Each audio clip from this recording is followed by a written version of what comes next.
તમે એક વર્ષમાં કેટલી વખત ગેસ સિલિન્ડર બુક કરાવી શકો? જાણી લો નવો નિયમ। નમસ્કાર, હું છું દીપિકા। આ નવા નિયમો વિશે દરેક ગ્રાહકે જાણવું જરૂરી છે। જો તમને એ નથી ખબર કે તમે એક વર્ષમાં કેટલા સિલિન્ડર લઈ શકો છો તો તમારા માટે મુશ્કેલી ઊભી થઈ શકે છે। પેટ્રોલિયમ કંપનીઓના નિયમો અનુસાર દરેક ઘરેલું ગેસ કનેક્શન માટે વાર્ષિક સિલિન્ડરની એક નિશ્ચિત મર્યાદા નક્કી કરવામાં આવી છે। વર્તમાન નિયમો પ્રમાણે એક ગ્રાહકને એક નાણાકીય વર્ષમાં મહત્તમ 12 સિલિન્ડર જ આપવામાં આવે છે। તમે 12 સિલિન્ડરનો કોટા પૂરો કરી લો છો તો સબસિડી મળવાનું બંધ થઈ જાય છે। તેનો સીધો અર્થ એ છે કે 13મો સિલિન્ડર બુક કરતા જ રેટ બદલાઈ જશે અને તમને તે બજાર મૂલ્ય એટલે કે નોન સબસિડી રેટ પર ખરીદવો પડશે। આ રેટ સબસિડીવાળા સિલિન્ડરની તુલનામાં ઘણો વધારે હોય છે। સરકારે ગ્રાહકોની જરૂરિયાતોને ધ્યાનમાં રાખતા આ મર્યાદામાં થોડી છૂટ આપી છે।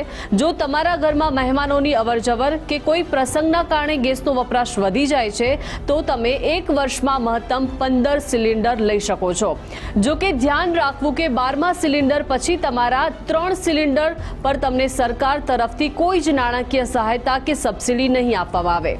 બુકિંગને લઈને એક અન્ય જરૂરી નિયમ જે તમારા માસિક ખર્ચને અસર કરી શકે છે। હવે તમે તમારી મરજીથી મહિનામાં ઈચ્છો એટલી વખત સિલિન્ડર બુક નહીં કરી શકો।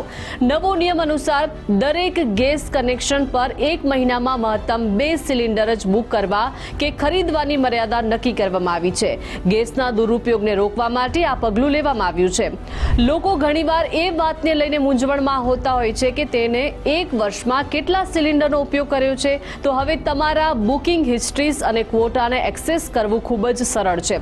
કોઈ પણ ગ્રાહક ઉજ્જવલા યોજનાની સત્તાવાર વેબસાઇટ અથવા માય એલપીજી પોર્ટલ પર લોગિન કરી શકે છે।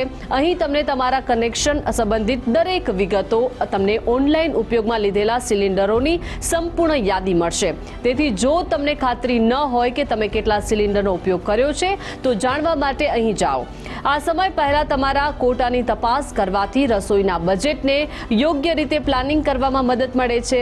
જો તમે જાણો છો કે તમારા સબસિડીવાળા સિલિન્ડર ખતમ થવાના છે તો ગેસનો ઉપયોગ કરકસરપૂર્વક કરો।